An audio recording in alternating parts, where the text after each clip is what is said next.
Hi, I'm Ryan from Rithum, and this is Rithum Bites Part 2. In this series, we're aiming to provide you bite-sized information on all things rhythm. And this video will be covering the usage and setup of the scene screen.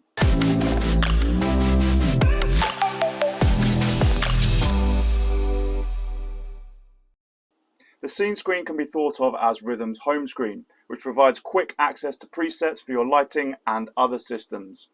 With just a tap, we can trigger a number of presets.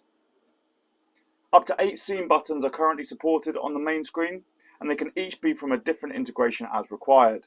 Plus, as of version 2.4, you can also group scenes, which we'll cover in a separate bite, but essentially means the limit is not actually 8 scenes.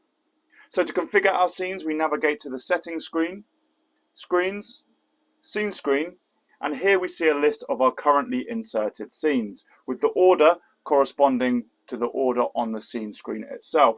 And we can reorder these as required using the arrows. Now to add a scene, we simply tap Add Single Scenes, and here we're presented with a list of configured integrations that support the scene screen, known as scene providers. So we select the integration that we want, and we're presented with a list of rooms. Now we can select one or more scenes from one or more rooms, and when we press the tick, these scenes will be inserted into the list. You can see that the 9th scene has been greyed out, and that's because it's beyond the limit of 8, but we can move it up to the 8th position to make it visible. To assign an icon, tap the icon next to the scene and select from our ever-growing list.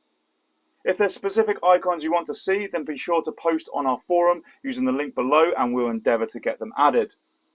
We can also tap on the scene name to rename one of the labels or indeed remove the scene button. So that's Rithum Switch's scene screen, which provide user-friendly access to all of your presets. Remember to like and follow, and stay tuned for part 3.